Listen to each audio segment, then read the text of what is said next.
كان بيتحكم في ضحاياه زي ما يكون بيلعب بيهم. كان بيدخل البيوت، يسرق، يقتل ويهرب، وما يسيبش وراه ولا علامة. بس كل ده انتهى في لحظة.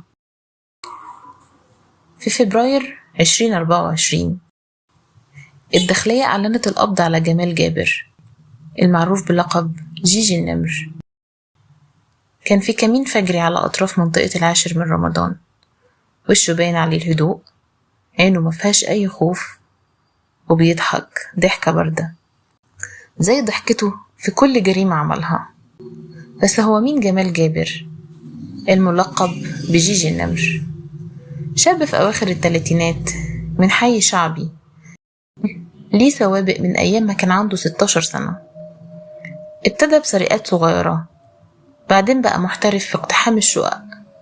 بس اللي محدش كان يعرفه إنه كان سفاح بيقتل بدم بارد، ومش بس بيقتل، ده بيستمتع بالقتل. أول جريمة مسجلة باسمه كانت في 2018. ست كبيرة عايشة لوحدها في المطرية اتسرقت شقتها بالكامل، واتقال وقتها إنها ماتت بأزمة قلبية. لكن حبيبة جمال جابر القديمة لما اتحبست في قضية كانت عليها، حكت للضابط إن جيجي النمر حكالها على كل حاجة، وقال لها أنا موتها بإيديا دول، وكانت بتبصلي وبتدعي عليا. من ساعتها ظهرت سلسلة جرائم في القاهرة والجيزة بنفس النمط. ضحية بتعيش لوحدها، مفيش أثر اقتحام، مفيش مقاومة، والشرطة ما عندهاش أي خيط.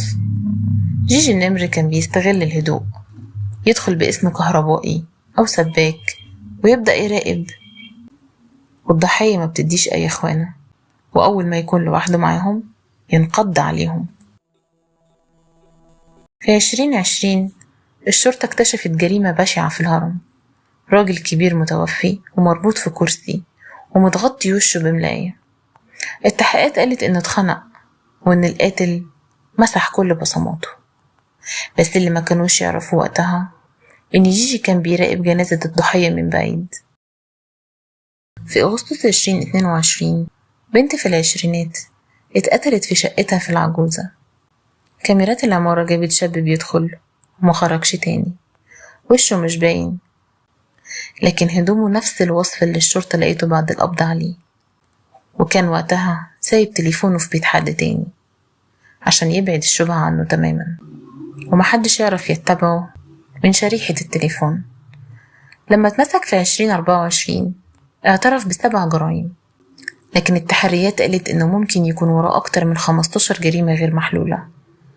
الغريب في شخصيته إنه كان بيعيش حياة مزدوجة، بره شكل ابن الناس شيك مهذب بيضحك دايما، لكن جواه سايكوباتي حقيقي. النيابة قالت إنه كان بيستمتع وهو بيحكي التفاصيل، كأن اللي عمله مغامرة مش جريمة. والأغرب إنه ما كانش بيقتل عشان الفلوس، كان بيقول السرقة متعة مؤقتة، إنما القتل هو اللي بيخليني أحس إني موجود.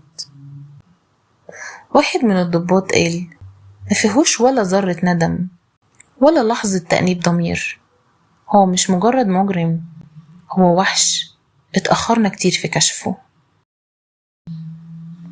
ومع إن قضيته اتحلت ولسه بيتحاكم، في ضحايا ماتوا من غير ما يعرفوا مين قتلهم، وأهالي لحد دلوقتي مش مصدقين اللي عمل كده بني آدم.